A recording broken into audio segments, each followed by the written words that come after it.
स्वामींचे अनन्य भक्त श्री रावसाहेब ढवळे यांच्या मातोश्रींचे वय झाले आणि काशी क्षेत्रात मृत्यू आल्यास मोक्ष भेटतो या श्रद्धेने त्या काशी क्षेत्री राहिल्या.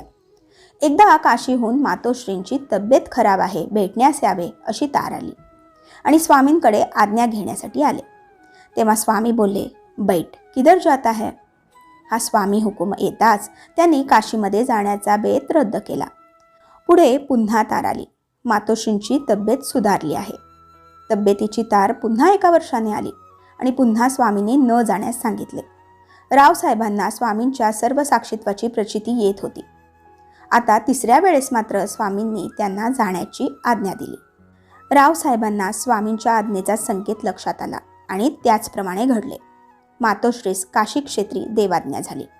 रावसाहेब सर्व पिंडदान वगैरे कर्मकांड करून अक्कलकोटमध्ये परत आले.